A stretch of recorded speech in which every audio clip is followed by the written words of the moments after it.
Hey everybody, this is Pastor Scott Henson of Dallas Baptist Church. I want to share a little devotional with you today concerning the shortest verse in the Bible, John 11:35. I want to start by reading a little bit of the context here. Well, let me give you a little bit of a background. So John chapter 11 focuses on Jesus and raising Lazarus from the tomb. Jesus was away. He's told Lazarus is sick. He delays. Jesus delays. Gets there finally. Lazarus is already dead.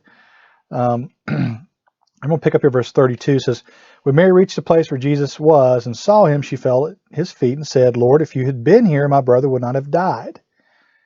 When Jesus saw her weeping and the Jews who had come along with her also weeping, he was deeply moved in his spirit and troubled. Where have you laid him? He asked. Come and see, Lord, they replied. Verse 35, Jesus wept. The Jews said, see how he loved him. But some of them said, he opened the eyes of the blind man. Could he have not kept this man from dying? Anyway, so John 11:35 talks about Jesus weeping. I want us to think about crying. You know, there was a time and point in our society where I think even some bit today as well, where it's not considered okay, socially acceptable to cry. You know, I always heard the expression "boys don't cry" or "men don't cry." I think that's a falsehood. I think that's something that's not necessarily productive and healthy. But it can be a good thing to cry. It can also be a bad thing to cry when we let ourselves, I guess you could say, we let ourselves go and fall apart. We can unravel, but we don't need to let ourselves fall apart. But I think it is good at least sometimes to let our grief out, to let our emotions out to some degree, to have a release, a catharsis. One of the things I've noticed a lot of times when there's a death in the family or a loss, a grieving opportunity, loss of a job, or economic changes, we tend to pin up our emotions a lot of times, and we have to be strong for everybody else is something I've often heard. And the pinning up of our emotions eats at us and wears us down. And a lot of people get physically sick and ill from those emotions wearing us down. In the midst of the recent economic downturn with the COVID-19 pandemic, it's pretty easy to be very stressed. It's very easy to be grieving the loss of something, maybe the loss of our freedom, of getting out and going like we'd like to, or our job, our economic viability. We may be grieving. One thing I really kind of miss is just being able to go out to eat and sit down and get refills on drinks and then go to Tex-Mex restaurant and get all the chips and salsa I can eat. In fact, I was telling the boys as soon as all this mess is over, we're going to a little Tex-Mex restaurant and I'm getting all the salsa and chips I can eat before I pop. And in some way, I'm lamenting and grieving the fact I can't do that because of this, the quarantine measures have been put in place. But let's talk about, why did Jesus weep? Why did he cry? There's several verses in here that do note Jesus's emotional state. Verses 33, 35, and 38 point to Jesus' response to Lazarus' death. In verse 33, Jesus is deeply moved and troubled. Verse 35, he weeps. In verse 38, he says he was deeply moved again. So he has some emotional response. You see, Jesus, especially in John's gospel, reminds us this very much so, is that Jesus is God in the flesh. He's the Word incarnate. He's the great I am. And even God incarnate, God in the flesh, grieves. Even God in the flesh has emotion. He's moved. He's troubled by what's around him. Now, why did he weep? Why did he grieve? I mean, what was going on? Why was he moved emotionally? Many scholars have spilled a lot of ink over this over the years, trying to figure out and theorize why Jesus did this. We don't know. One of the things we'll get to heaven, we can ask him if we care at that point. Some have theorized that maybe it's a reflection of some of his humanity, the human side coming through, not the God side. Maybe it's a reflection of Jesus' grief. Maybe he was overcome by the grief over human sin, which causes suffering and death. Why do humans choose to do bad things? Why do they allow sin to enter into the world? Maybe something he's grieving over. Maybe he's grieving over a lack of human faith in the situation of Lazarus.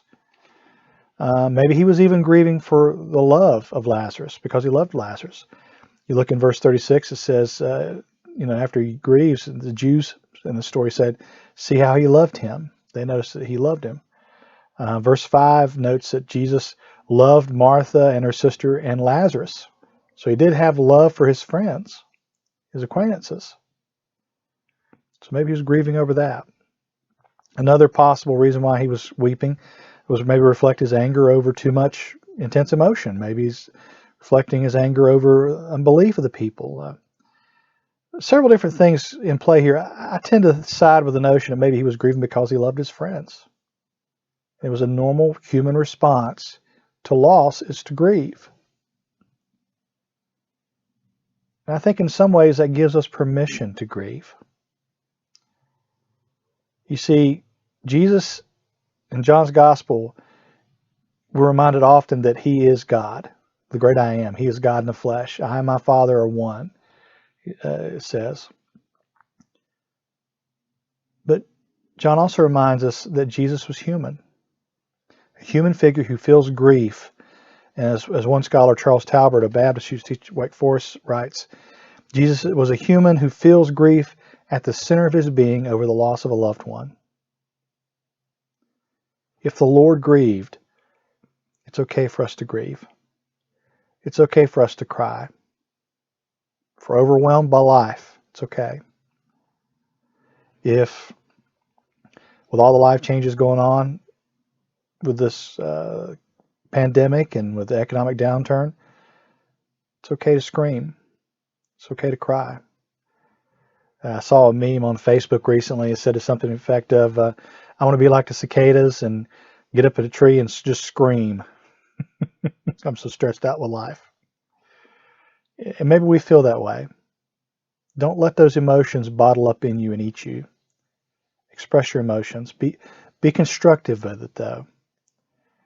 Don't let it get the best of you. It's hard to do. It's a fine line. But I think a lot of times we do need to remember that even Jesus himself grieved.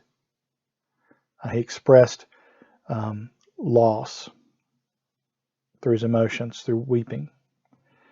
Which, by the way, trivia note, the only other time we find in the Gospels that Jesus cried or wept, he wept over the city of Jerusalem.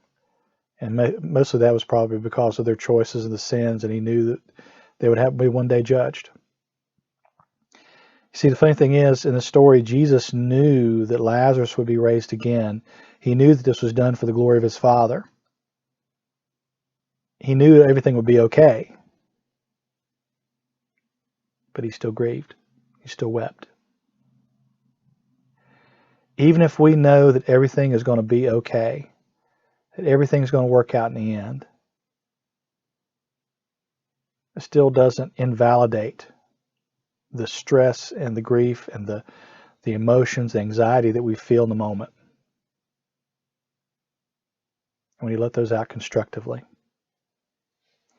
Something to think about, something to ponder, something to wrestle with in light of this pandemic and life going on in the pandemic. I pray you're all doing well. I pray that God is blessing you and keeping you. And just remember to reframe things, to think about things in a different way.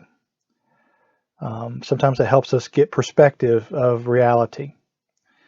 Things aren't always as bad as we think they are in the moment. I hate to say they could always be worse, but sometimes it could always be worse. It could be better, but it could always be worse. God is good to us. We're overblessed. Even those that are worse off than I am are blessed. I'm extremely blessed. So what are some good things going on in your life as you're mired in the stress and anxiety of this moment? What are some good ways that God's working in your life? What are some good ways that loved ones are caring for you in this moment? What are the positives? It's okay to cry, but again, think about the good things.